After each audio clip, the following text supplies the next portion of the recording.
tal? Buenas noches, ¿cómo están? Bienvenidos al Envite. Enseguida pondremos las cartas boca arriba, pero antes déjenme que les presente a los 4 invitados que ya nos acompañan en esta mesa de Envite en esta noche de jueves. Saludamos a Román Rodríguez, él es presidente de Nueva Canarias y diputado regional. Señor Rodríguez, buenas noches. Buenas noches, un placer. También nos acompaña hoy Guillermo Díaz Guerra, él es portavoz del Partido Popular en Tenerife. Señor Díaz Guerra, buenas noches. Buenas noches. Saludamos también a Augusto Hidalgo. Augusto es candidato al PSOE en el Ayuntamiento de Las Palmas de Gran Canaria. Buenas noches. Muy buenas noches. Y también nos acompaña hoy María del Mar Julios, que es presidenta insular de Coalición Canaria en Gran Canaria y senadora también.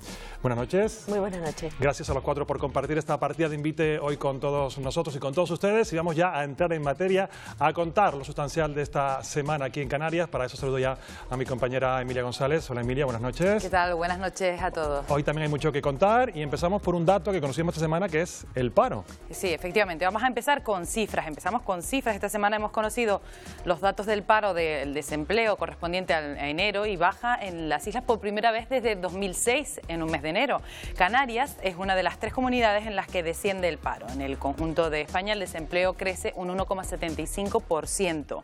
En el archipiélago 939 personas encontraron trabajo el pasado mes y se quedan en 259.743 personas las desempleadas. El gobierno canario ha dicho que hay indicadores que anuncian que la recuperación en las islas se acelera.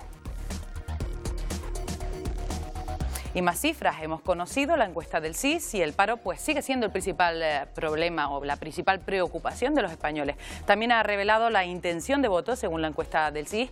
El barómetro de enero refleja que Podemos desplazaría al PSOE como segunda fuerza política. La fuerza liderada por Pablo Iglesias registra una estimación de voto del 23,9% frente al 22,2% de los socialistas. El PP seguiría ganando las elecciones al alcanzar el 27,3%.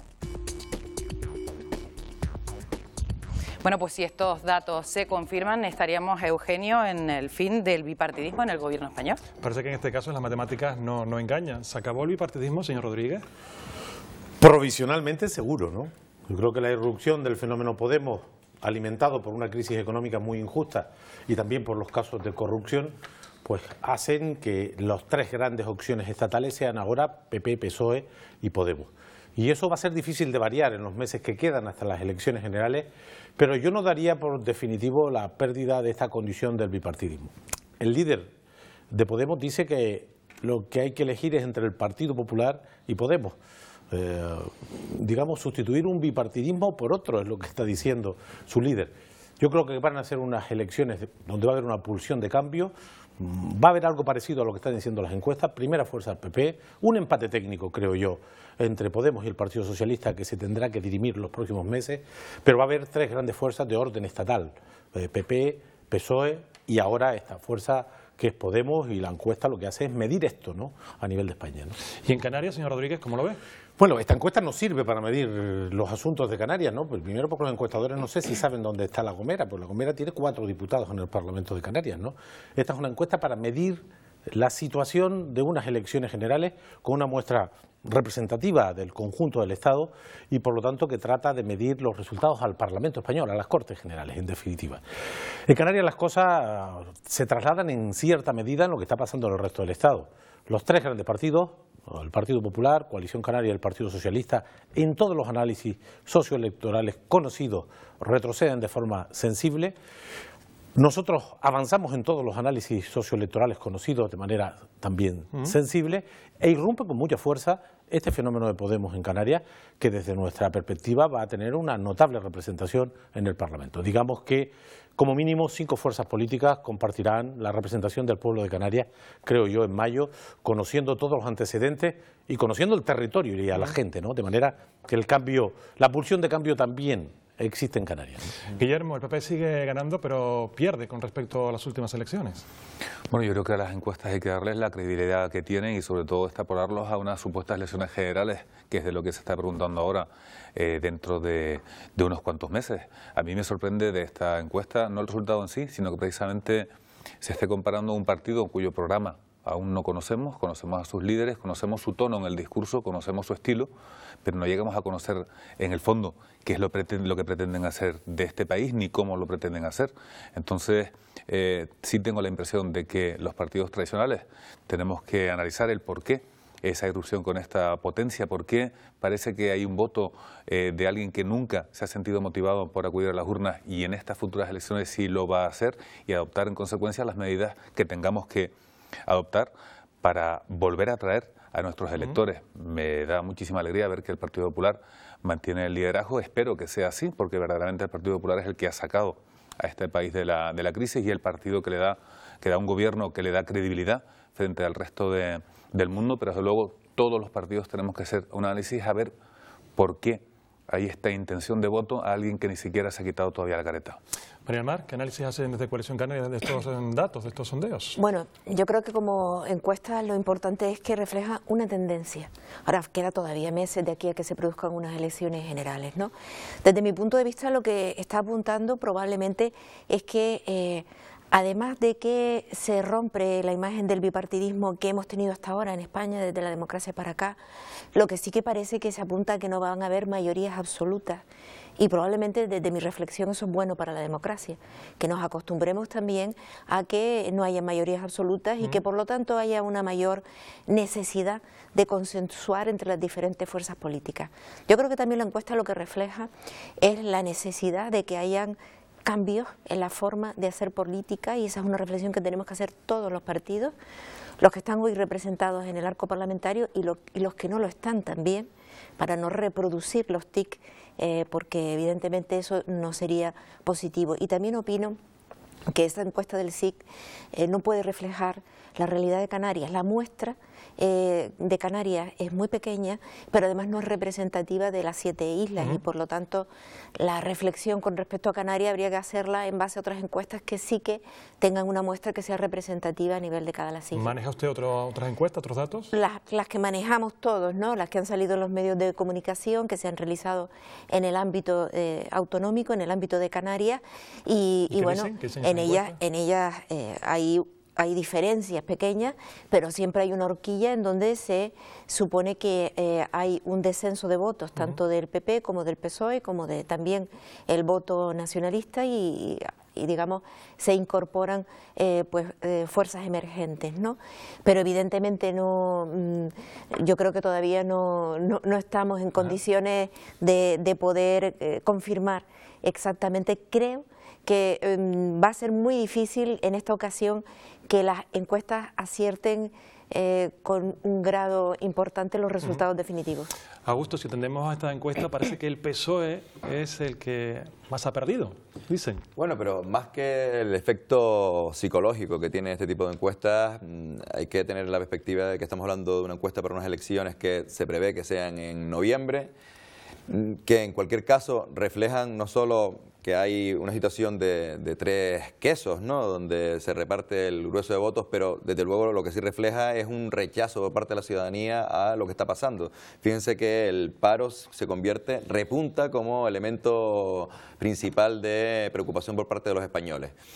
Lo que hay que tener en cuenta, yo creo que esto es determinante, es que aunque es verdad que es difícil que cambien los pronósticos o de forma sustancial de aquí a noviembre, hay dos citas electorales previas que van a ser determinantes para poder variar ese escenario y que tienen que ver directamente con la gestión, con las propuestas que se le van a exigir a esas fuerzas políticas cuando se presenten. Son las locales en mayo y unas andaluzas previas que van a ser, yo creo que determinantes, el primer envite, ¿no?, que tenemos desde el punto de vista político.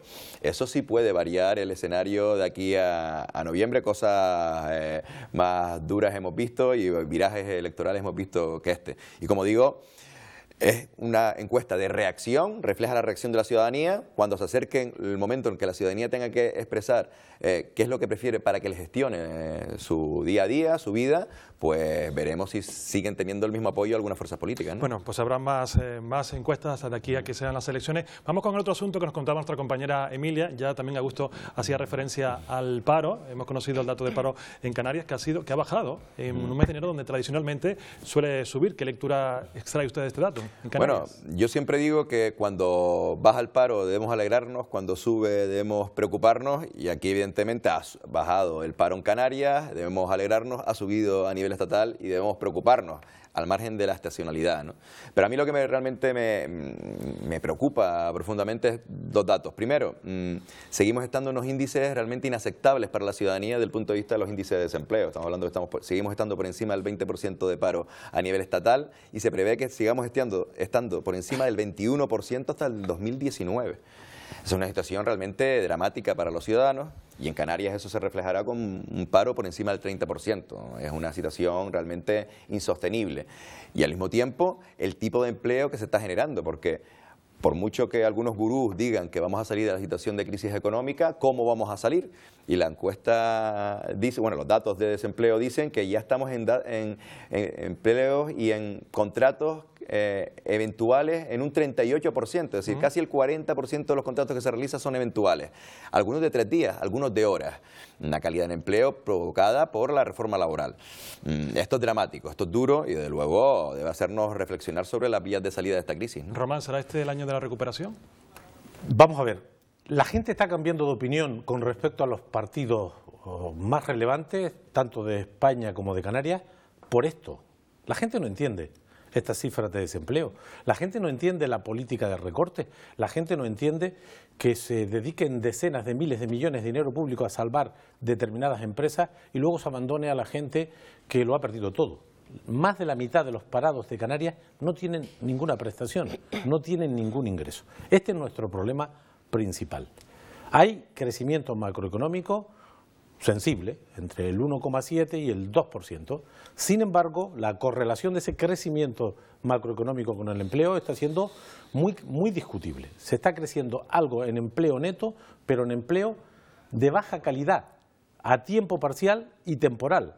Hay una cosa que se llama ahora los falsos autónomos, gente que antes trabajaban en grandes empresas y que gracias a la reforma laboral son expulsados de las grandes empresas, les obligan a organizarse como autónomos y se les baja el salario de manera significativa. De forma que aunque existe un pequeño repunte del crecimiento y un repunte pequeño de nuevo empleo de baja calidad, el problema básico es que estamos por encima del 30% de desempleo y eso es inaceptable y eso es lo que justifica los cambios de opinión de la gente en las urnas que veremos en mayo y veremos en noviembre. Déjeme también que le pregunte a María del Mar, ¿cuál es su análisis? Desde luego es preferible que estemos hablando de una disminución del descenso del desempleo que no que tuviéramos que decir que se volvía a crecer en el número de parados, ¿no? Es cierto que es un dato de unos 1000 aproximadamente personas los que han descendido. También hay que valorar que otro dato importante es el incremento de altas en la seguridad social. En lo que va de año en Canarias han sido algo más de 23.000 y ese es un dato positivo. Ahora bien, dicho esto, creo que estos datos no reflejan ni mucho menos que estemos saliendo de la crisis desde el punto de vista de la situación en la que viven miles de personas que están en desempleo, miles de personas que a lo mejor han conseguido un puesto de trabajo pero en una situación de precariedad, miles de familias en las que no hay ni un ingreso o el único ingreso que hay no es suficiente para vivir con calidad de vida.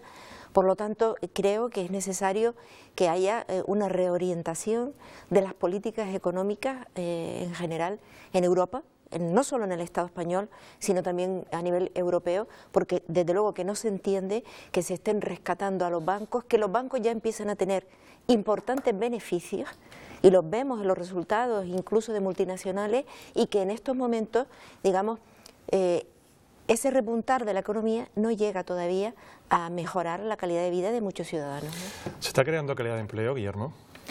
Bueno, empezando por el final, que es decir, por esa pregunta, yo creo que sí. De hecho, el número de contratos indefinidos se ha incrementado un 22% respecto a estas mismas fechas del año pasado. Un 22% el número de contratos indefinidos es un dato muy positivo. Si estamos hablando de paro es porque el problema existe, nadie lo va a ocultar, pero hay dos formas de verlo. Vaso medio lleno o vaso medio vacío. Yo en este caso lo estoy viendo medio lleno. ¿Por qué? Porque pese a que siga existiendo el problema del paro, que efectivamente, coincido con la encuesta de CIS, es el principal problema que tiene España hoy en día, llevamos 22 meses consecutivos encadenando descensos positivos, o sea, descensos en el número de parados. Y eso es bueno. ¿Que siguen siendo muchísimos?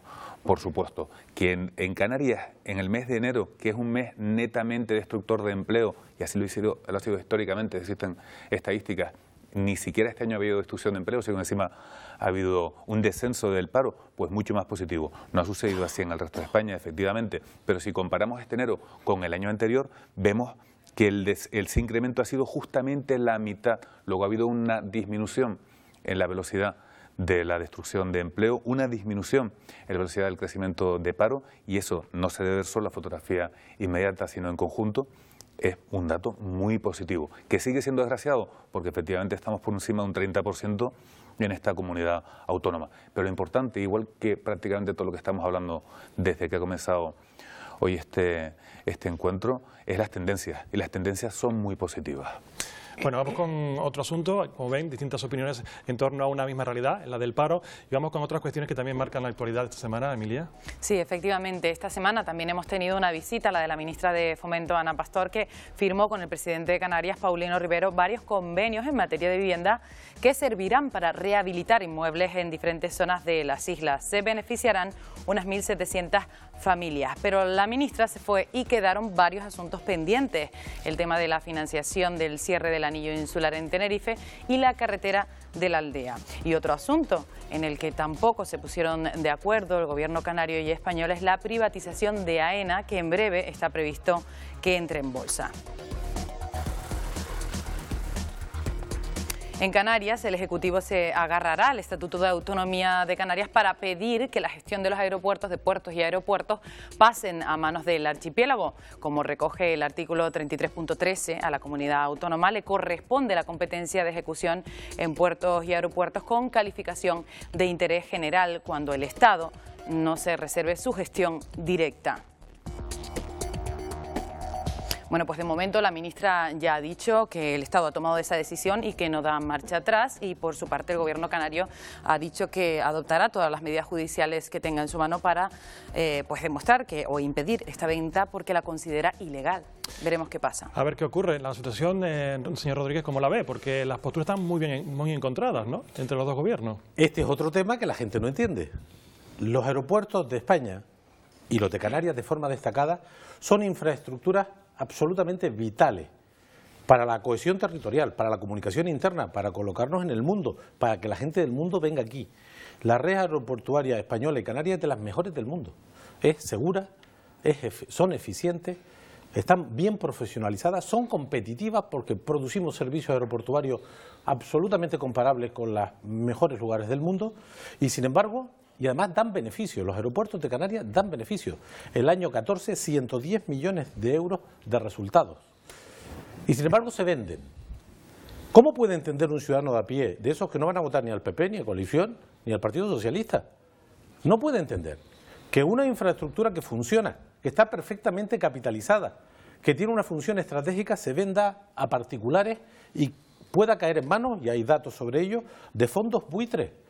Hay un 6% de las acciones de los aeropuertos de Canarias que cae en manos de gente que opera en paraísos fiscales, en la isla Caimán. De manera que esto es lo que la gente no entiende, y estas son las cosas que hacen que la ciudadanía se rebele contra la venta de un patrimonio que es de todos. Déjeme que le pregunte a Guillermo, dice el señor Rodríguez que dan beneficios, ¿y por qué se vende? Está la cuestión. Si dan beneficios, ¿por qué hay que venderlo? Pues lo primero que le digo es que los aeropuertos no se están vendiendo, ni AENA se está privatizando, eso no es cierto.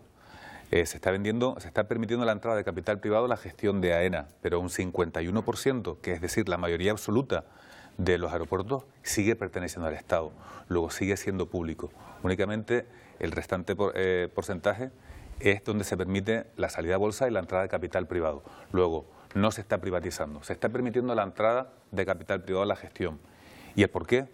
Porque se lo voy a leer, y discúlpeme que no haya podido memorizar, porque el Estado se ha decantado por configurar a los aeropuertos como un enfoque más empresarial, acudiendo a fórmulas societarias y situándolos plenamente en el ámbito del derecho mercantil, pretendiendo mejorar la agilidad y eficiencia de la gestión aeroportuaria y obtener ingresos para contribuir a enjugar la deuda acumulada. Esto que le he leído es un Real Decreto Ley del año 2010, aprobado por el gobierno del Partido Socialista con el apoyo de Coalición Canaria. Luego, una vez que este Real Decreto Ley se aprueba en el año 2010, el Gobierno continúa Pues dando cumplimiento a ese decreto ley que precisamente viene de una directiva europea, que es la directiva 9667 de servicios. Déjeme que usted, por alusiones, tanto al PSOE como a Coalición, que tiene que decir con lo que acaba de decir Guillermo. Bueno, le estaba explicando si usted... No, luego lo dejo, pero simplemente para dinamizar un poquito más el es asunto. que trataba además de decir un poco de ese Real Decreto Ley no viene de otra cosa que de una directiva europea, sí, que es la directiva de servicios, que pretende precisamente hacer más competitivos de diversos sectores, y entre otros es lo que llevó a que en los aeropuertos la gestión del handling pasaran a gestionarlo empresas privadas, en lo que ha supuesto, por ejemplo, que los controladores aéreos tengan otro régimen laboral. Viene directivas europeas que en su momento el Gobierno dio cumplimiento con apoyo a esos dos partidos que he dicho, y el Gobierno actual le da continuidad. Vamos a preguntarle tanto al PSOE como a Coalición. A ver, yo creo que estar utilizando eufemismo es un error. Es decir, se vende el 49%, si quiere que lo digamos así, se vende el 49% de la empresa. Por ahora. Pero se vende el 49% de la empresa para hacer caja. Para hacer caja. Y eso es legítimo. Pero defiéndalo, dígalo con claridad. No, lo dijeron ustedes podría en ser el decreto. totalmente respetable ya ustedes y lo dijeron asumible. en su momento. En su Bueno, pero decreto vuelvo y lo dicen repito, textualmente. ustedes van a Para vender el hacer 49%, no utilicen subterfugios lingüísticos para decir estamos mejorando la competitividad, porque como empresa mejora su competitividad, y si nos regimos por las directrices europeas, lo que tendrían que es trocearla y venderla por parte. Entonces sí podríamos decir que un monopolio público no pasa a manos privadas en carácter de monopolio también.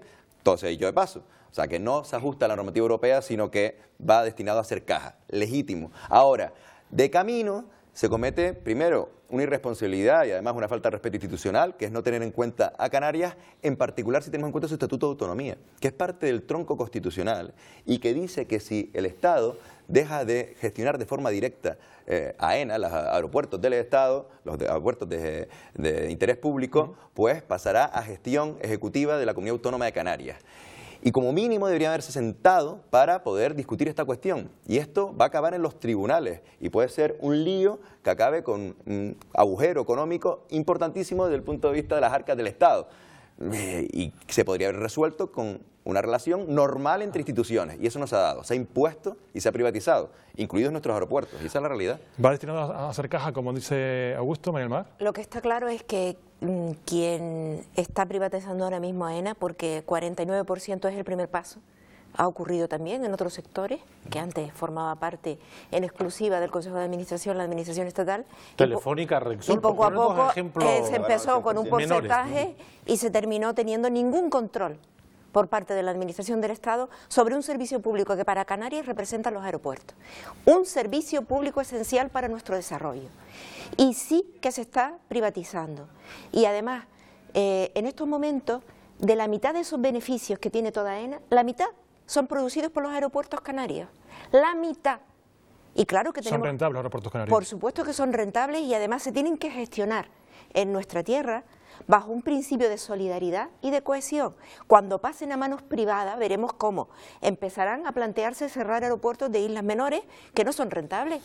Sí lo son en su conjunto, pero algunas islas ¿Se van a cerrar algún aeropuerto, Guillermo? No se va a cerrar ningún aeropuerto, además está expresamente en la normativa que no se cerrará ninguno de los aeropuertos canarios y se mantendrán todos los aeropuertos canarios en funcionamiento. Eso es lo primero. Lo segundo es que si debe haber gestión canaria en los aeropuertos, existe esa posibilidad. Hay la posibilidad de comprar acciones ahora mismo de la empresa que va a gestionar los aeropuertos. Si las grandes multinacionales, algunas no han podido comprar, y existe esa posibilidad. Bueno, la saldrá a bolsa el 14 de febrero y a partir de entonces podrá comprar cualquiera una acción de AENA. Pero es que además ya hoy Canarias tiene capacidad de gestión en los aeropuertos. ¿Por qué? Porque ya en marzo de 2014 se creó la Comisión de Gestión Aeroportuaria de Canarias, donde está representado el Gobierno de Canarias y donde se toman todas las decisiones referentes a aeropuertos canarios. Luego, hoy por hoy, ya Canarias, siendo la gestión aeroportuaria estatal, participa de la toma de decisiones en esa comisión, que está precisamente recogida en la creación en ese Real Decreto que usted dice que es demagogo, pero que fue el que redactó en su momento el gobierno del Partido Socialista. Pero si queríamos que se vendiera, si esa modalidad hubiera estado sobre la mesa, que no se ha puesto sobre la mesa, hubo un trozo del pastel que es invitando a empresas para tener cierto control sobre esas empresas, se supone, o que sean empresas amigas del Estado en un sector estratégico, se le podía haber propuesto al gobierno de Canarias. Y el gobierno de Canarias hubiera dicho que no, pero hubiera dicho que no, a pesar de que no se le propuso, por una sencilla razón, porque la ley la ampara. Y el Estatuto de Autonomía, que fue aprobado por las Cortes, dice que si ustedes, el Gobierno Central, asumían que se quitaba la gestión directa, pues pasaban a control de la Administración Autonómica. ¿Y por qué no se ha hecho? Esta es la parte interesante. Ahora dejo a Marilmar. Román. Bueno, es decir, no existe ni un solo argumento de orden de gestión de interés general para vender los aeropuertos de Canarias. Ninguno. Esto lo que ha hecho es que esa parte privatizada por ahora, que será el principio, como ocurrió con Telefónica, con Rexol y con todas las empresas rentables, porque esto solo privatizan lo que funciona. Pero miren, privatizaron hace 15 años las autopistas de peaje. Han sido un fracaso radical.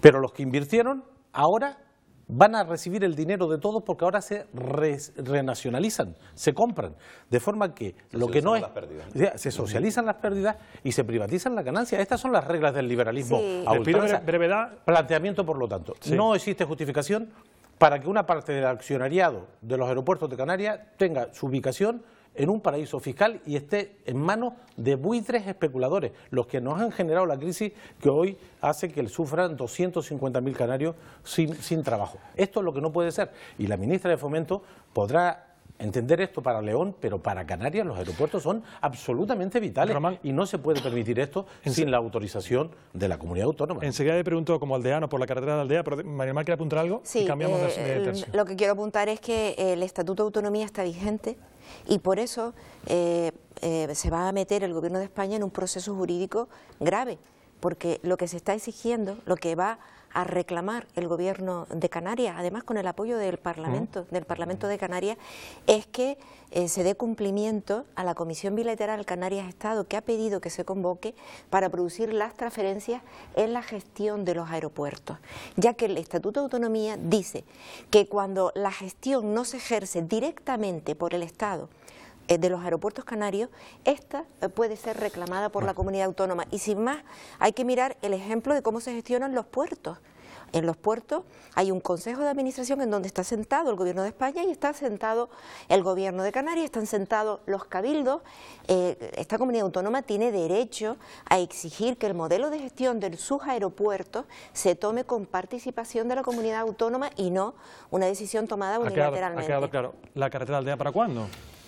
La misma ministra que vende nuestros aeropuertos al mejor postor niega el derecho de los canarios a disponer de mejores infraestructuras en materia de carretera. Ha recortado de forma unilateral un convenio que sustenta el desarrollo de 12 obras públicas en todas las islas. La más sensible por el daño físico que puede generar, por la seguridad, es la de la Aldea. Pero esta es la ministra que niega el derecho de los canarios a ejercer una condición que está arreglada, que es la ley del régimen económico y fiscal, que dice que tenemos derecho a estar en las inversiones medias en materia de infraestructura. La carretera de la Aldea, la recuperación de los aeropuertos o la eliminación del certificado de residencia acabará cuando sustituyamos al Partido Popular del Gobierno de España. Este es el camino. Yo estoy de acuerdo con el pleito jurídico, lo hemos propuesto en el Parlamento, pero la solución será cuando exista un gobierno que se dedique a atender a los ciudadanos, a resolver sus problemas, Augusto, y no a vender el patrimonio brevedad público. Con brevedad, porque nos queda poco tiempo. Sobre la carretera de Aldea. Es curioso, es decir, estamos hablando de un convenio firmado en el que ya deben 628 millones de euros. Así de sencillo. 628 millones de euros que están conveniados con el Gobierno central y que acabarán seguramente en los tribunales, desgraciadamente, pero que en este momento están impidiendo que haya la compensación que estaba en ese REF económico, curiosamente. A mí no me extraña que se haya trasladado en el tiempo la negociación del nuevo REF económico porque es que no cumplen el actual. Y el ejemplo claro es este. Con la excusa de la crisis económica, aquellos que necesitan unas infraestructuras fundamentales, y la Aldea es un ejemplo, pero además la economía canaria que necesita inversiones para generar empleo, fundamental para poder salir del ciclo vicioso en el que estamos, pues está siendo cercenada y además tratada de forma injusta con respecto al resto del Estado. La Aldea es un ejemplo y Anillo Insular en Tenerife es otro, Guillermo. Sí, simplemente por sorpresa. Hablaba Román en esta mesa de buitres especuladores. Yo, a fecha de hoy, las acciones de Aldea que han salido, que se han adjudicado a 3 entidades con nombre propio y apellido. Supongo que se referirá a alguno de esos 3 como buitres especuladores. No, hoy está en toda la prensa española, cuando la mires esta tarde y salga o esta noche, lo verás. Hay el especulador más grande del mundo. Se ha quedado con 400 millones de acciones de AENA y tiene su sede en un paraíso fiscal indecente. Pero bienvenido el capital privado a la gestión de AENA, y Canarias sigue participando y seguirá participando en la gestión de los aeropuertos porque para eso se ha creado una comisión de los aeropuertos. La carretera de la Aldea la pagará el Ministerio de Fomento cuando el Gobierno de Canarias, con el dinero que recibe el Ministerio de Fomento para hacer inversiones, lo considere prioritario. El Ministerio de Fomento lo que hace es financiar las obras que el Gobierno de Canarias prioriza. Y si el Gobierno de Canarias hasta ahora no ha encontrado prioritaria la carretera de la Aldea, pues tendrán que intervenir terceros, como ha intervenido el Cabildo de Gran Canaria, que está aportando en torno a 10 millones de euros. De hecho, yo he leído recientemente unas declaraciones, creo que eran suyas. Claro, que la propuesta es mía. Bueno, pues enhorabuena por la propuesta y enhorabuena a quien la ha aceptado, como es el Partido Popular en la Pero a quien le corresponde pagar las carreteras de Tenerife, de Fuerteventura y de Gran Canaria es al Gobierno de España. Efectivamente, financia el Estado una competencia autonómica y que ejecuta el Gobierno autónomo con un plan de prioridades. Y si el Gobierno de Canarias no ha incluido esa prioridad, usted ha anunciado que se va a manifestar delante de la presidencia del Gobierno autónomo para reclamar que el Gobierno autónomo y del español, financie su parte de la carretera de la Aldea. El Estado está aportando y lleva aportados ya 240 millones de euros para carreteras en Canarias solo en esta legislatura. Más de 50 millones vendrán este año 2015. Y eso es dinero del Estado para el plan de inversiones y prioridades que ha establecido el Gobierno de Canarias. No es cierto que el Gobierno de Canarias no priorice la carretera de la Aldea, no es cierto. Cuando lo que se firmó es, se pone un dinero y después se prioriza dentro de ese dinero porque en un momento dado en una isla puede ser más prioritaria una carretera que en otra. El problema es que ya el dinero que se firmó en el convenio no lo pone el Gobierno de España. Entonces el Gobierno de España quita el dinero del convenio, el dinero comprometido con sus plurianualidades, hasta el punto comprometido que el Gobierno de Canarias saca a concurso obras que ahora no tiene dinero para pagarlas porque el Gobierno de España no cumple con los presupuestos generales del Estado con poner lo que se había acordado. Que se prioriza sí cuando viene el dinero, pero el problema es que ya no ha puesto el dinero comprometido, 650 millones de euros que se acumula de deuda del convenio de carretera. Lógicamente, quitas el dinero y después dices a la comunidad, prioriza. Verdaderamente eso me parece un tanto demagógico. Y me parece muy grave que la ministra diga que no tiene responsabilidad el Gobierno de España con las carreteras de Canarias. Creo que no lo ha dicho. Porque sí lo ha dicho. No lo ha dicho. Las obras que son de interés general del Estado son aquellas que comunican una comunidad autónoma con otra. Por eso, en el régimen económico y fiscal de Canarias, que es una ley, se establece que Canarias tiene derecho a ser compensada con la media del Estado de inversiones. Y esa media del Estado, por la cual estaba el convenio, es por la que venían esas financiaciones de la carretera de la Aldea, del anillo insular, etcétera, etcétera. ¿Dónde está ese dinero?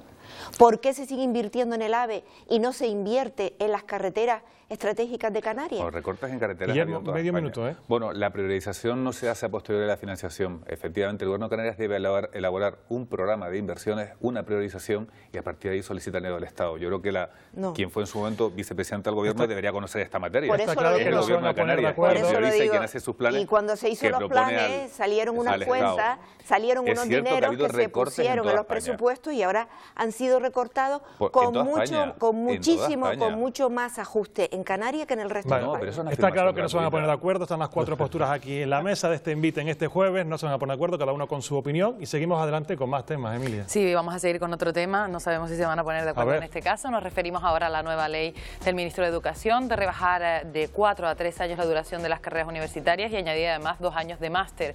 El Gobierno español argumenta que beneficia a los alumnos porque podrán salir antes al mercado laboral y permitirá ahorro en las familias. En cambio, el Ejecutivo canario ha calificado de disparate la medida y que carece de rigor. Los rectores universitarios de toda España han pospuesto su aplicación hasta el año 2017. Los sindicatos dicen que la medida solo beneficia a los centros privados. Como ven, pues hay argumentos para todos, pero vamos a ver en un momentito qué opinan nuestros invitados. Y esta semana hemos sido también testigos de que la barbarie, de lo que la barbarie islamista puede llegar a ser. El Estado Islámico difundió un vídeo donde quema vivo a un rehén jordano. Jordania respondió con otra ejecución. Aquí en nuestro país, el Partido Popular y el PSOE firmaron en Madrid el pacto antiterrorista este lunes y llegará al Congreso la próxima semana. Ya Coalición Canaria ha mostrado también su apoyo. Bueno, pues vamos con estos dos asuntos. Les pido brevedad a los cuatro. Guillermo, ¿era necesaria esta nueva ley que plantea el gobierno de Rajoy, esta reforma universitaria? Yo estoy convencido que sí. Estoy convencido. ¿Por qué? Bueno, porque en su momento cuando España estábamos con las carreras universitarias en torno a 5 años y pretendimos acercarnos a Europa en cuanto a formación universitaria, porque desde luego algo está fallando en este país, cuando ninguna de las universidades españolas está considerada entre las mejores del mundo. De hecho, habría que buscar muy abajo la lista para encontrarlas en el ranking de universidades. Cuando se hizo ese acercamiento había varias opciones, el plan Bolonia, aquí las carreras tenían 5 años, en el resto de Europa estaban en torno a 3 años, con excepciones de algunos países. Bueno, en su momento se decidió que las carreras pasaran a tener una duración de 4 años, más un máster, que es voluntario cursarlo, ¿no?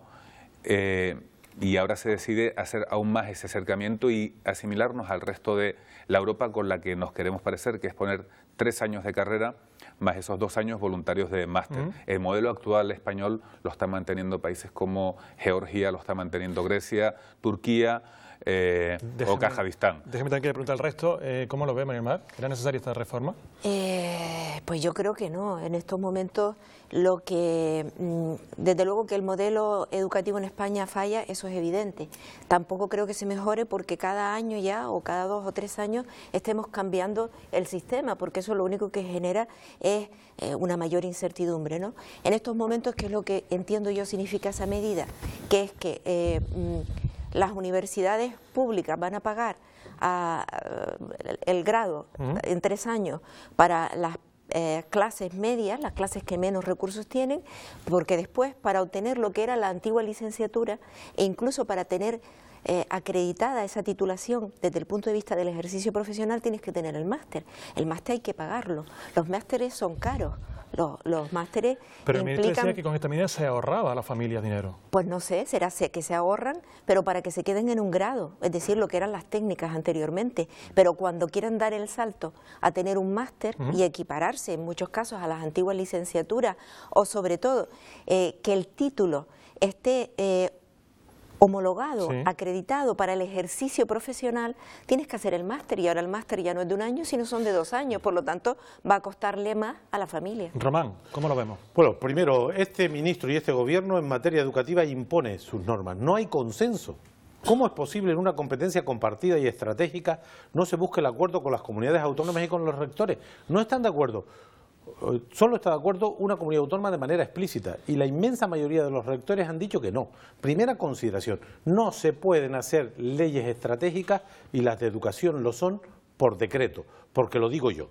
Y ahí hay un déficit muy importante en esto y en el resto de las leyes. Segunda cuestión, reducir de 4 a 3 años significa reducir a medio plazo las estructuras de las universidades públicas y significa que para completar la formación, porque con 3 años hay muy pocas profesiones que se puedan adiestrar para ir al mercado de trabajo, todo el mundo tendrá que hacer el máster. El pequeño truco está en que los primeros 3 años están financiados públicamente en las universidades públicas y los 2 años siguientes los tiene que pagar cada cual. Esta es una reforma que discrimina a la gente en función de su capacidad de renta y nos parece inaceptable. Será otra de las leyes que las nuevas mayorías en España tendrán que cambiar nada más llegar y dar la posibilidad al debate, al consenso y desde luego garantizar el derecho de las familias menos pudientes, que son la mayoría, a que la formación universitaria sea igualitaria, sea gratuita y por lo tanto no sea obligado a hacer 2 años que cuestan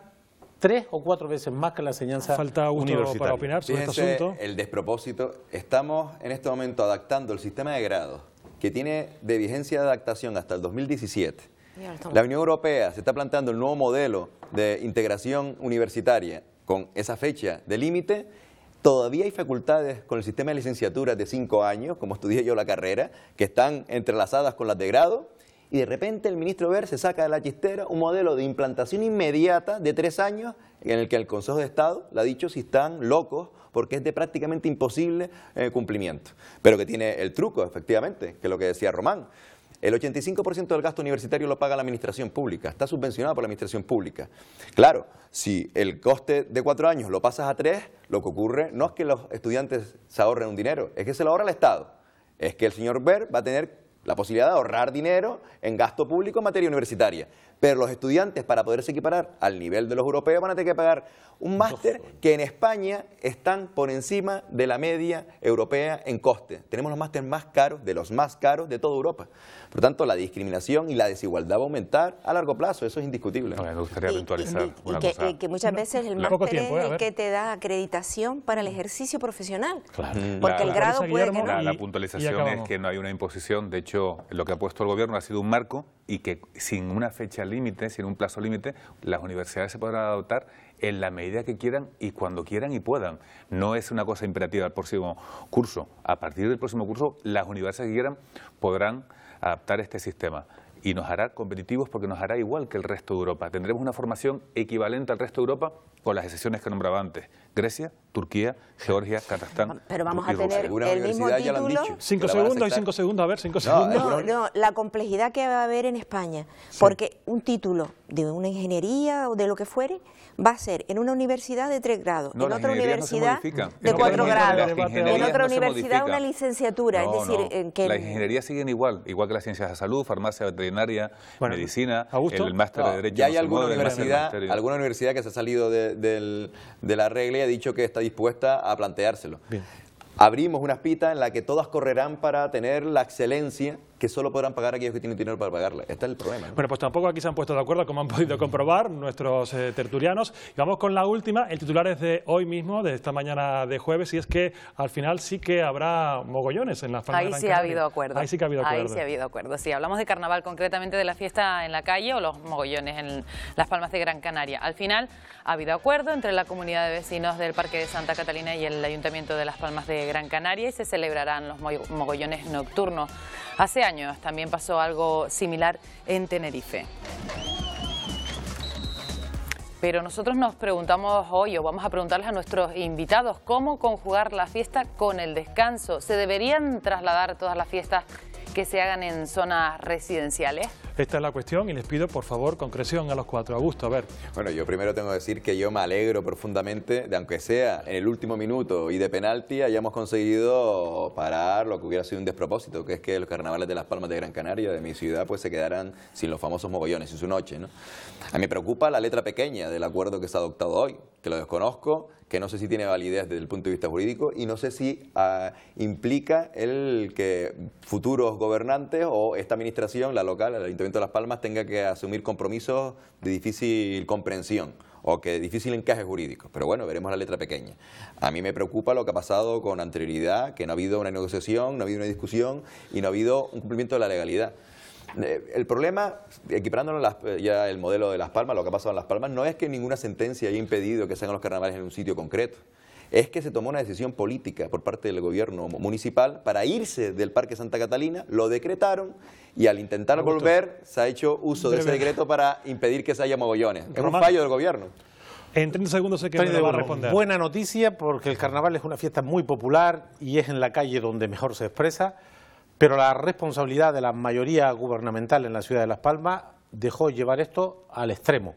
Esto se hubiera evitado con negociación, compatibilizando el derecho al descanso con el derecho a la diversión y afortunadamente en el último minuto se ha logrado salvar esta fiesta popular masiva, pero la responsabilidad política de este riesgo tiene nombre y apellido. Guillermo, ¿esto podría pasar, por ejemplo, en Santa Cruz de Tenerife también? ¿Lo que ha ocurrido en Las Palmas de Gran Canaria? Yo creo recordar que sucedió prácticamente lo mismo. El primer paso se dio aquí hace años cuando alguien presentó un recurso contra la celebración del carnaval.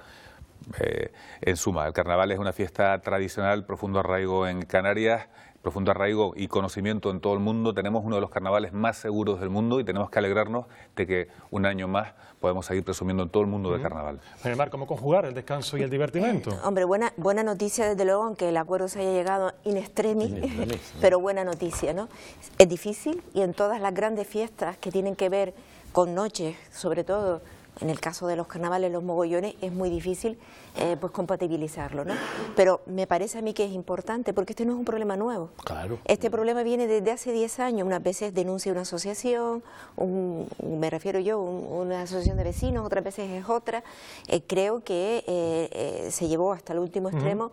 Y afortunadamente se van a poder hacer los carnavales, pero creo que el grupo de gobierno actual tiene que valorar la forma de darle estabilidad para que año tras año buscar un marco normativo que permita que esto no se vuelva a producir año tras año, la inseguridad de que se pueden hacer o no los mogollones. Este año vamos a tener mogollones en Las Palmas de Gran Canaria y nos vamos ya casi con los pequeñitos, Emilia. Ya, pero ¿no? de hecho, decía que no se detrás del acuerdo. De hecho, el Ayuntamiento ha creado una comisión a partir de ahora para evitar que esto vuelva a suceder, donde participan los vecinos. Enhorabuena al Ayuntamiento de Las Palmas de Gran Canaria. A disfrutar del carnaval, es lo que se trata ahora, disfrutar del carnaval de Las Palmas de Gran Canaria y del carnaval de Canarias. Emilia, que nos vamos. Y ahora disfrutar de los niños. Sí, bueno, pues para terminar, como ya saben, como cada semana, son los niños encargados de ponerle el broche a este envite.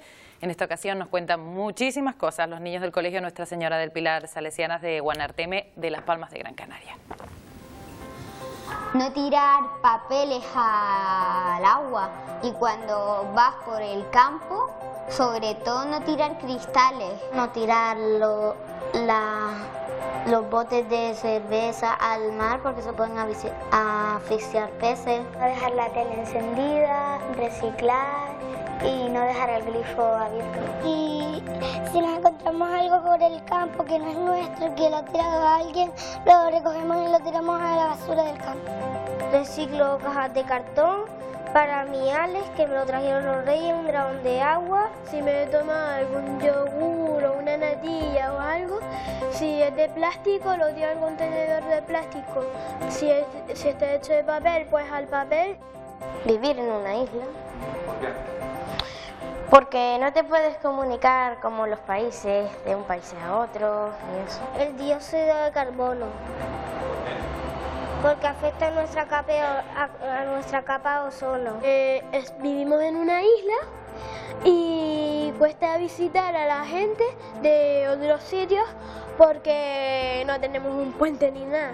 Ha habido muchas causas con el petróleo, se han peleado todo el mundo y está haciendo daño al buen ambiente. Que me gusta mucho la música, aunque también me gusta el fútbol y los animales. Futbolista. Policía, porque mi primo, que es mi padrino, trabaja en policía y me enseñó montones de llaves y todo eso. Domadora de caballos.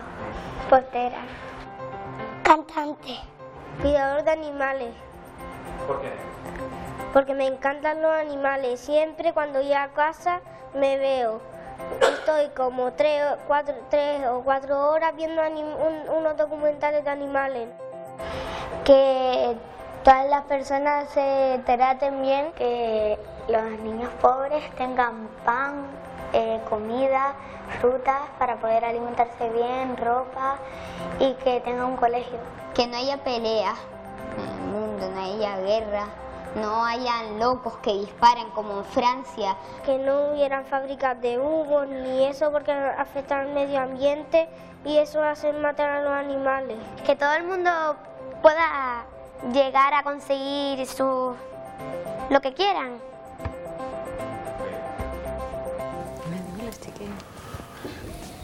¿Cuánto aprendemos con los niños, Emilia? Que todo el mundo consiga lo que quiera. Muy claro, Tanto de la actualidad. En fin, bueno, pues con ellos nos vamos hoy, no sin antes agradecerle a los 4 invitados que hoy nos hayan acompañado, a Román Rodríguez, a Guillermo Díaz Guerra, a Augusto Hidalgo y también a María del Mar Julio. Gracias a los 4 por acompañarnos esta noche. Allí también, Emilia. Hasta la semana que viene. Hasta la semana que viene. Y a ustedes también agradecerles que estén un jueves más ahí. Gracias y feliz noche.